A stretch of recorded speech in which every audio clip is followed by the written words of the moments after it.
What's up, guys? This is Sean Childs here at Ribbit TV with the man, the myth, the legend, Jordan of the Ready Set. How's it going, man?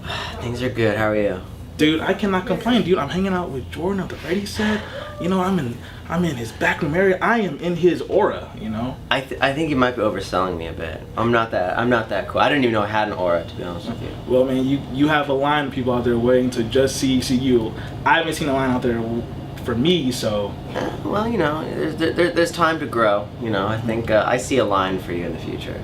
Dude, I hope. You know, you heard it first coming from Jordan. There's a line coming from you in the future. It is a fact. Okay, cool. So awesome, man. So you're here in St. Louis. It's a little bit rainy. It's a little bit cloudy. What stop is this on the tour so far? We're like halfway done. I think it's probably, we're like a month in, so it's probably like in the 20s maybe. It's like 20-something show. So we're pretty deep in at this point.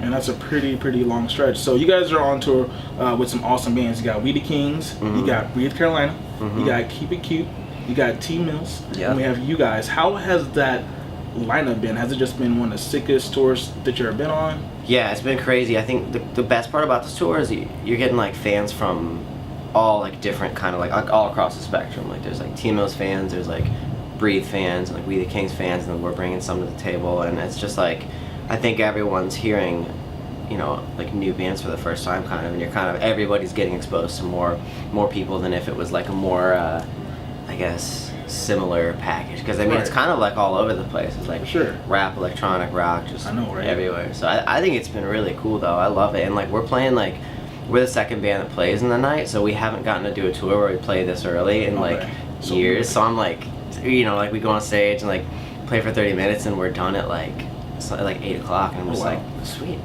night's over. So it's been a blast. So you're basically telling me that your job is to get on there and get people pumped, because your second band there, you're about to get them excited for the next three. So yeah, exactly, and I love that. It's like you look at it in like a different way when it's like that. Like if you're headlining, it's like, you know, everyone's there kind of like to see you, and you know it's like it's gonna be awesome. But when you're like support like that, it's like you kind of view it as like more of like you gotta like fight for it, and you gotta get people like hyped up. Cool. Well, I was doing a little bit creeping on your Facebook, you know. Everyone does a Casual little bit creeping, you know. Yeah. So, you know, don't hold that against me. I'm not a creepy guy. I'm creeping too all day. So I saw that you released an acoustic EP. Can you tell me a little more about that EP, and why did you decide to put that out now, since you are working on a new album?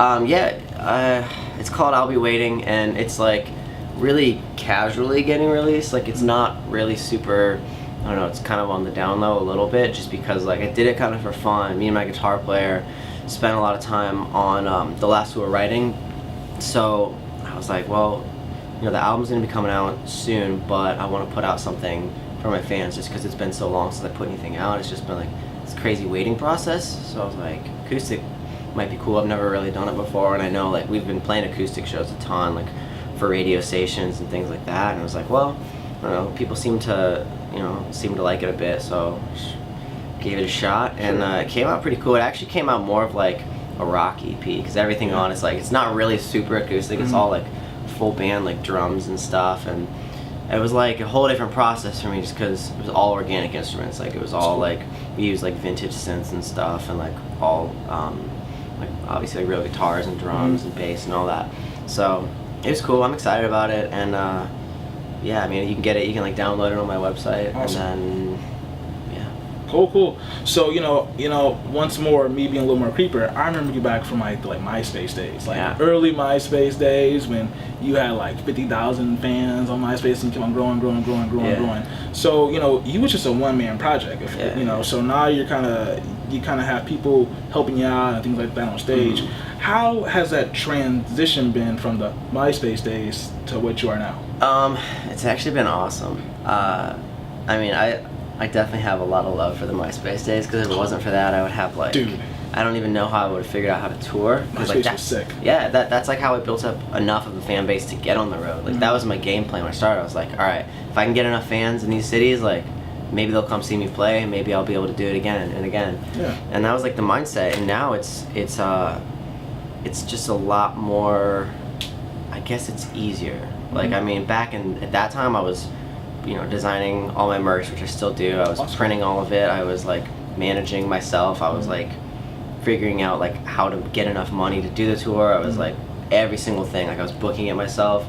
And so now I don't have to do as much of that, luckily, because that's like that's the hardest thing. Yeah, it's insane. You got more time to focus on you and focus on the songs you make. Definitely, it's just more about like it's more free time just to focus on music, and that's it, which is great. And it's cool. Like now I have like a full band with me. It used to just be like me and a keyboard player when I first started touring. So it'd just be like all this electronic whatever, just like playing in the background. But now it's definitely more of like a band type thing, but. I don't know, it's like a shapeshifter. It changes what it is all the time. It's cool. So I was watching your video for, I believe it was Give Me Your Hand, best song ever. Now, that video has a sick house party. It does. And so you gotta tell me, whenever you're, after you have this long tour, when you head back home, is that what you do on your days off? You know what? Honestly, it's probably the other way around. It's a lot more of like partying on tour than it is at home. Like when I'm home, I'm pretty like chill. Like I just kind of relax and don't do anything, but out here it's like you're kind of just hanging out with your friends for like 2 months straight. Your only responsibility really is to like play for 30 minutes and then go and like meet your fans and like hang out for a little bit and like do like meet and greet type stuff, and then like you can really do whatever you want. So like the craziest parties that I've ever really been a part of have been like on the road, just like random like bus ragers kind of. That's cool. That's awesome. Yeah, that's awesome stuff, man. It's really fun. But we're actually probably one of the more tame groups of people on the road that I've met, which is weird. There's some animals out there. I believe it. So you gotta tell me, have you ever tripped on stage? Yeah. Oh yeah. It's a great treat for everybody. One time we used to have these like light box things that I would step on, and like they were maybe like this tall. And if you didn't lift your leg up high enough, you get caught on the edge of it underneath. So you can definitely like just like fly right. I caught myself. I didn't really fall, but it was like straight up. It was like the most like awkward stumble thing. I dropped my microphone a bunch, which is worse because like if you trip and fall, that's one thing. But whenever everyone sees you throw it and then it hits the ground, it's just like really really loud. There's just no. There's no looking cool after that. You just like bend down, pick it up. Super awkward. I fell over one time in the Philippines. We were playing a show, first show over there, and my way, I don't know how I thought this was a good idea, but I fell, and somehow in my head I was like, the only way to get out of this and look cool is to like somersault out of it, which was a disaster. It didn't work because it wasn't a somersault. It was like this flaily awkward like thing. I don't know. Yeah, it's just.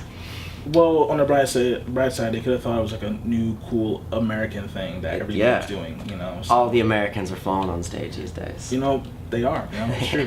So you gotta tell me something, this new album, how is it going to really differ from your previous stuff? Are you working with any new producers, anything like that? Yeah, it's going to be better, a lot better. I over the past like few years, I've been working with so many different producers, and like, it's gone from just me by myself in a basement to like me by myself and then with like tons of other people. Like you just kind of get like thrown into like sessions with people and you don't click with some, and like it works really well with others. So like kind of gave me a chance to figure out who I like mesh really well with. And the guy I did my album with is a friend of mine named Ian Kirkpatrick, and he actually did some of Breathe Carolina stuff too, and a bunch of other bands, and he's great. And I mean, like before I went into it, I was like, this is what this is gonna sound like. It's gotta have like this vibe to it. Like I didn't want to get pushed like too far into like the pop world or too far away from it. It was just like, it really gave me the chance to make it, I think, the like definitive Ready Set thing so far. And I feel great about it. It's not super dancey, it's not super electronic or anything. It's just like, I don't know, what I've been doing, but a little bit better. Yeah, I feel you. So, so you're busy. You're recording. You're on tour.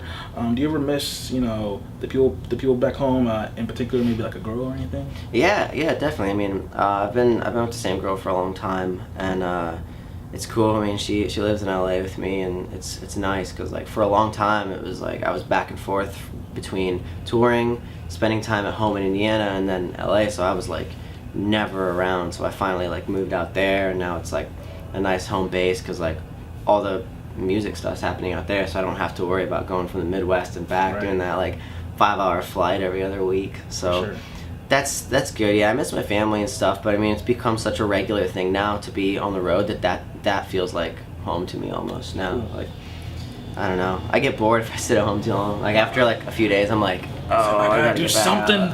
Yeah. I feel it. So one last thing here. Do you happen to know when you're planning on putting out the album? Any kind of, can you give us like a little bit of foresight on that? Yeah. Basically, as of like yesterday, I got the last mix of it in, so it's getting mastered actually like in a few days, and then completely done. And it's gonna be this year. It's gonna be, I believe, in the middle to end of fall. Cool. From what I've heard through the grapevine of all the label stuff, but I mean, it's done. It's ready to go. I'm hoping as soon as possible. Cool.